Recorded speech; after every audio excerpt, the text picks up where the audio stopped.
All right, you mentioned Ethereum. Now, Ethereum has gained so much in just public favor to just protocol development in the last couple of years. It's certainly different from when it came on the scene in 2014. You're not a Bitcoin maximalist. What are your thoughts on Ethereum today? Well, I believe that Ethereum will eventually outperform Bitcoin. Right now, sad that it didn't do it this cycle, but I should have realized that they had placed all the management tools that they have under their belts to keep the price of Ethereum under wraps. One of some of the We could talk about some of the key things that the government and banks have done to both Bitcoin and Ethereum in order to keep the pressure down on them. But yes, eventually they can't. The manipulation that they applied to Ethereum won't hold, and it's going to be a very explosive ride eventually, and it will outperform. Why is that? Because it has a greater use case than Bitcoin. Bitcoin's use case is basically just money, but Ethereum has a larger use case in the sense of that it can be replace all of the finances that's going on in New York. So everything that New York are doing, whether you're doing options, right, like puts and calls, stocks, whatever, right, whatever bonds, whatever you want to do, you could do it all the complex finance, all on Ethereum. And once that happens, that's a lot of money and wealth moving in that direction. A lot more than actual Bitcoin can probably see. So yeah, and it all requires Ethereum in order to run. And so we'll probably see it in the future, Ethereum outperform significantly Bitcoin in the future. You mentioned that you said that you expected Ethereum to flip Bitcoin this cycle. You expect it to happen eventually. Could you talk about that more? And then also talk about, do you think something will flip Ethereum, like Cardano, Elrond, Avalanche, stuff like that? Okay. All those coins, like for example, let's start off with everybody's favorite, Solana. I think Solana is going to flip Ethereum.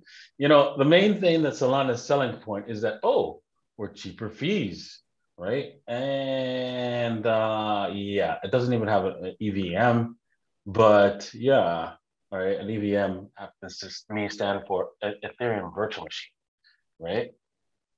And so, yeah, it's like your cheaper fees is the only selling point. So what happens when 2.0 comes out and all the fees drop to next to nothing? What Solana is good for? Crashing. Solana the ticker symbol is SOL. Sometimes online. Right? So yeah, they're pretty much SOL. not sometimes online, right? You know what I'm saying, right? You know what the real expression is. Right? Yeah, yeah. So it almost sounds like you're an Ethereum maximalist almost. You believe, Ethereum's the best L1. So far, yes, because what's the point? When you talk about other L1s that are to provide, smart contract execution, a lot of them have what's called an AVM. What is that? Ethereum virtual machine. Where did they get that? From Ethereum.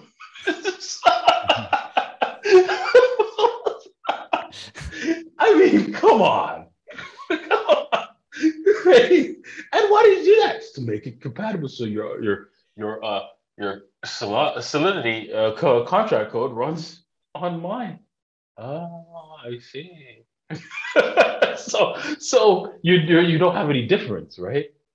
Right? Other than I have more capacity to run more applications. Yeah. Well, what happens when Ethereum has that capacity? What are you going to do then? Right? Right? So they're finished. Now, the ones that don't have, an Ethereum EVM, right, that have their own contract-based language, they have a massive uphill battle because all the developers know how to code in Solidity, not in their language. What you gonna do? That's gonna be a tight thing. It's gonna be a really tough race for example, Cardano. Not saying it's impossible, it's just saying it's really tough. Yeah, I was going to ask if you could give us your thoughts on Cardano, because I'm sure there's people commenting right now saying, well, Da Vinci, you haven't looked into Cardano. Dude, Cardano is the thing, but it sounds like you're critical. I'm not critical so much as Cardano. I'm just wondering what do they provide extra from other than the normal statements of we're better, faster, blah blah blah, right? What else do you provide that's orders of magnitude better than Ethereum? Can you point to something that's orders of magnitude better? And you can say, don't tell me, oh, more transactions. So yeah, Ethereum's going to have that. So let's discount that. Now what? Right? What Unless about your orders? What about Yes? composability? Composability. What do you mean by composability? Exactly. I just know that there's a ton of these layer ones that aren't able to, the dApps everything's not able to talk to each other on the same chain.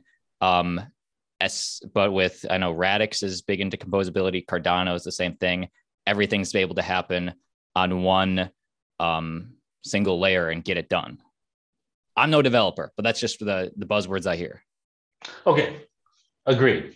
Yes, he has a point. So for example, Ethereum, what they're planning to do for their upgrade is create 32 different chains. And because they're separate chains, right, that means that the application on one chain cannot communicate with the application on another chain. That is what you're trying to say.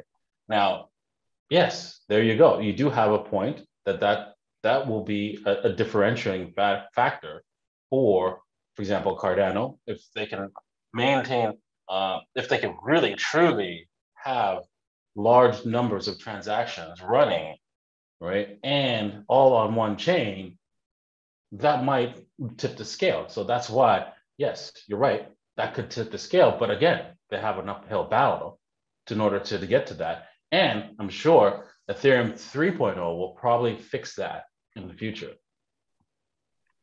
Ethereum 3.0. Damn, I can't wait. I don't know if you'd be willing, but this is what the people want to know. If you had a top 3 to 5 altcoins going into 2023 and beyond. Oh, man. Oh, okay. It's Bitcoin, Ethereum, and Binance Chain. I guess that's not an altcoin. Bitcoin's not an altcoin. So let me throw in another altcoin. I hesitate to throw in Cardano. I hesitate. The reason why I hesitate is because it will get destroyed in this bear market.